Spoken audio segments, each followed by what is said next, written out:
dédé àsìkò yìí ẹ̀yin ará mi nílé lóko lódò jákèjádò ẹ̀yin ará mi nílé lóko lódò jákèjádò ẹ jẹ́ ká wọ studio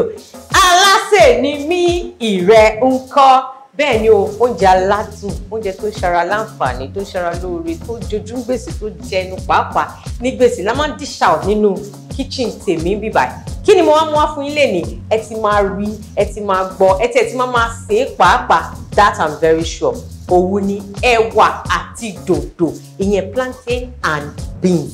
kí ni báwo àwọn trick wo twist wo ni Alase mú wá fún yín so that ẹ̀wà yẹn á dùn jẹ dáadáa kò dẹ̀ ní máa fún yín ní hard bun without further ado ẹ jẹ́ kí n má dé ìnà pẹ̀lú kí ni àwọn èròjà mi ẹ̀wà rẹ̀ mo ti ṣàn ẹ ti rí dáadáa ó mọ́ tónítóní mo ti ṣàn ẹ̀wà mi pepper mix lílé mo máa emphasize o pepper mix tàtàṣé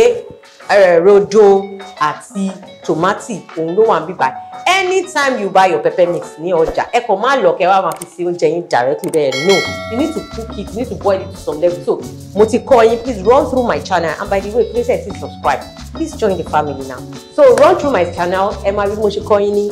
pepper mix níbẹ̀ so pepper mix wà lélẹ̀ bẹ́ẹ̀ yẹn àti ìsebẹ̀ àti epo pẹ̀lú kíni òróró and plantain yẹn mama wọ́n náà pé plantain mi ṣe wá dúdú báyìí one of the tricks bẹ́ẹ̀ mi ṣe máa ń preserve plantain ló ti pẹ́ nu fridge mi ó dẹ̀ ṣì le dáadáa fún mi it's as good as pé mo ṣe ra ara ẹ̀ kọ́ máa change ni tẹ́ bá ti ra plantain tẹ́ bá ti wá pé ìyókù o báyìí mi ṣe máa preserve it just put it in your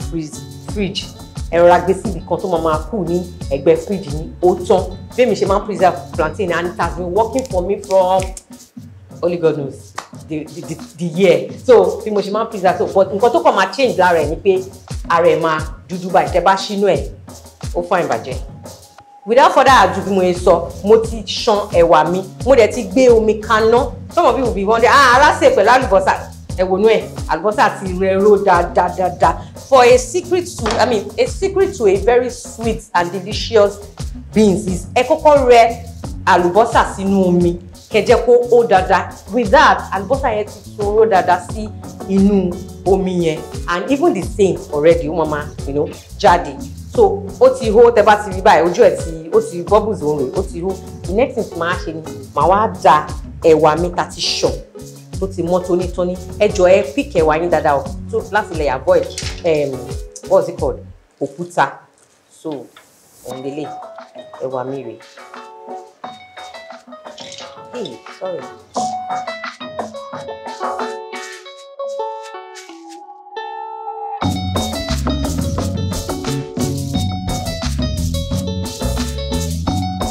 Ẹ̀wà mi lélẹ̀ ẹ bóyá fine bẹ́ẹ̀ ni ẹ máa wá ara ṣe kí ni máa ra cover báyìí ẹ̀wà olóyin lélẹ̀ so ẹ jẹ́ ká fún ní like maybe 30 minutes a máa padà wá ó máa ń da náà kẹ́ máa yí ẹ̀wà pọ̀ so that èmi ò ní le èmi máa le ẹ má dàbí pé ẹ̀wà you just cook it like that straight no ẹ tán ẹ̀ ó máa ń da so tẹ́ bá lọ sí búkà tẹ́ bá ra àwọn ẹni tó ń ṣẹ̀wà ẹ máa rí pé máa yí pọ̀ so ẹ jẹ́ kí tòkè it's just normal tẹ́ bá ti ń ṣe àwọn grain anything grain ẹ máa tán ẹ̀ ẹ máa fún ní interval kẹ́ lọ máa tán ẹ̀ tókè máa lọ sísàlẹ̀ tí ìsàlẹ̀ máa lọ sókè with that you know that you are cooking evenly so ẹ jẹ́ ẹ máa fi ẹ̀wà yìí sílẹ̀ ní medium heat ẹ má yẹ kó high jù kó dẹ̀ máa low jù because tẹ́ bá jẹ́ kó high jù ó máa tètè jóná ṣó ti yẹ yín so ẹ rọra fi sí medium heat by then a máa padà wá wò má dẹ̀ dín dòdò mi off camera tó bá fẹ́ mọ bá ṣe ń dín dòdò kó wà golden brown kó wà sumptuous kó wà fanimorous kó jojú gbèsè dáadáa go through my channel mo ti kọ́ yín dáadáa ẹ jẹ́ kí n sáré fi yẹn dín dòdò off camera I love it girl. So ó ti tó bí like 30 minutes nsìn and I can be very sure pé ẹ̀wà mi ti yáàyè of course beans porridge la fẹ́ ṣe now so ó gbọ́dọ̀ pọ̀ wọ́n á ṣe kókó wá pọ̀ bẹ́yẹn o ẹ wojú ẹ̀wà yìí now isn't this calling you? Yeah it is so láì dé ìpinnu ẹ jẹ́ ká rọra ṣe kíni ká fi ìsebẹ̀ sí ẹ̀wà wa ìsebẹ̀ máa ń tètè mú ẹ̀wà o so ẹ má máa yà á lù o ìsebẹ̀ máa ń tètè jẹ́ ìyẹn salt ó máa ń tètè já ẹ̀wà o so ẹ rọra ẹ má máa yà á lù o because little salt ẹ̀wà yín máa dùn lórí so now the next thing for me to do is to put my little òróró very very optional ẹ lè skip part yìí but ẹ bá try trick yìí ó máa tún gbé ẹ̀wà yín to the next level. Epo lélẹ̀ epo mi dà but ìwọ tó bá mọ̀ pé epo ẹ máa ń sún ó máa ń ráyàn lẹ́nu kò ṣe kínní ẹ ti tètè tẹ́wọ̀n yẹn bá ti rọ̀ díẹ̀ tó fọ́ tó yìí ẹ sáré da epo yín so that epo yẹn á cook dáadáa bọ̀ epo yìí I am 100% sure pé kò rá mi lẹ́nu so máa ń ra dà sí. Epo ń bẹ ẹ̀wà ń bẹ gidigidigidigidigidigẹ gẹ́gẹ́gẹ́dìgẹ́ àyà mi ò já yes láti bí ìbejì so a máa wá gbé pepper mix wa àwa dà sí. So that's it. Tẹ́ bá ṣe fẹ́ kí epo pọ̀ lójú ẹ̀wà yín ẹ yà á sí but kò tún gbọ́dọ̀ over pọ̀ jù ẹ wá fún mi very nice there. Ìwọ tó bá like kí epo kó over pọ̀ bó tó sí. Ìwọ tó bá like rodo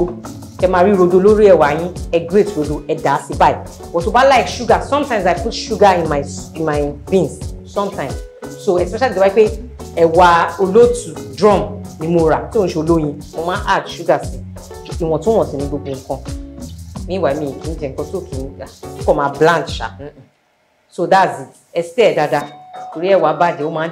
lẹ̀ mọ́lẹ̀ and tó bá ti jóná ó máa run jíjóná ni which is not right so wọ́n tó bá ń fi sugar sí da sugar sí báyìí wọ́n tó bá fẹ́ rodo kó má like kó máa rí rodo lórí ẹ̀wà ẹ̀ grate rodo kó dà sí báyìí because nǹkan tá a fẹ́ ṣe é sìn ni pé a fẹ́ èmi ti ṣe pepper mix mi epo mi dẹ̀ dà so mo kàn máa cover fún 5 let's say 3 to 5 minutes kókó káwọn nǹkan tá a ṣe dà sí yẹn kó sè mọ́ra wọn kó ṣe kíni kó sẹ̀ǹgẹ̀mẹ̀ǹgẹ̀ by the time wọ́n máa padà wá ń sìn a fẹ́ serve ẹni pẹ̀lú our almighty golden dodo ẹ jẹ́ kí cover I love you guys.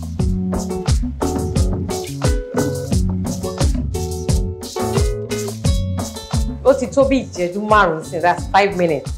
wọ́n ti ṣe kíni ọ̀rọ̀ wọn ti yé kébù ó ti sẹ́ngẹ̀mẹ́ǹgẹ̀ pa ìdè wine Alase Nimi mua ìwọ̀n kọ́ kí ló ṣẹlẹ̀ ṣẹ̀sìrì this is how you want your bean porridge to look like ẹ̀wà yín alásèpọ̀ yẹn ni pé wọ́n fi epo sí wọ́n fata sí wọ́n ṣe kíni wọ́n wá sẹ̀ǹgẹ̀mẹ̀ǹgẹ̀ wọ́n wá márì ara wọn dáadáa so tẹ bá rí i pé bóyá èmi ò ń jẹ́wà tó ṣan mi ìwà kò ṣan òun lélẹ̀ tó bá ti tutù ń sìn the colder it gets ó máa thicken sí ni so ẹ má jẹ́ kí ẹ̀wà yín thick láti lẹ̀ tó bá máa wá thick á wá dàbí it won't really look fine ṣóyè yín so òun lélẹ̀ ẹ̀kọ́ tẹ́tìrì nǹkan tẹ bá mọ̀ pé kò ṣan ni pé tẹ bá ṣe ń gbé láàrin ẹ̀tìrí pé ẹ̀wà ló ń jáde so this thing is just the paste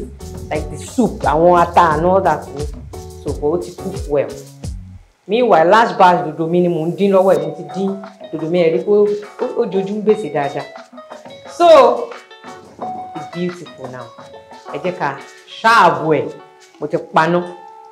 màá wá ṣe kéde màá ṣáàbù rẹ̀ sharp.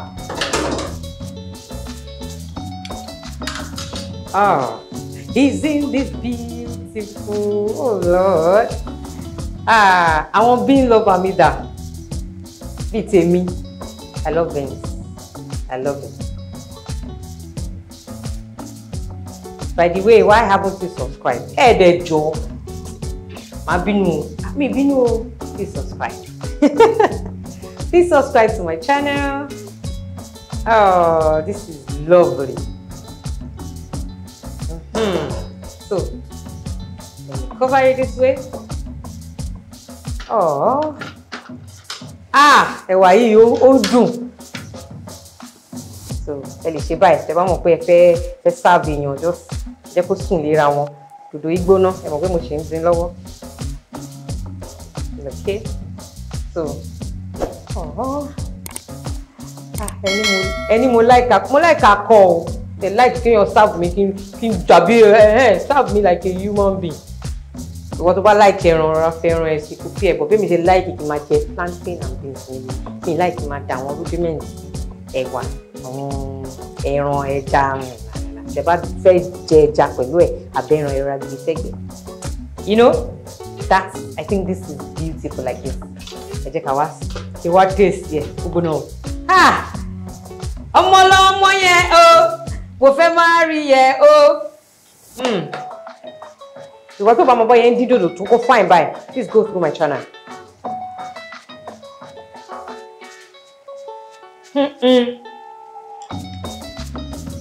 ẹ yá mi ní ọ̀rọ̀ kan food ya finish ó jẹ́ tán all this thing is perfect please follow it. bí mo ṣe kọ́ yín ẹ má yọ kúrò ẹ má jọ kúrò ẹ jọ bí mo ṣe kọ́ yín ni kẹ́ ṣe follow ẹ. ire o lọ́jọ́ gbogbo ẹ jẹ́ ká ríra next time.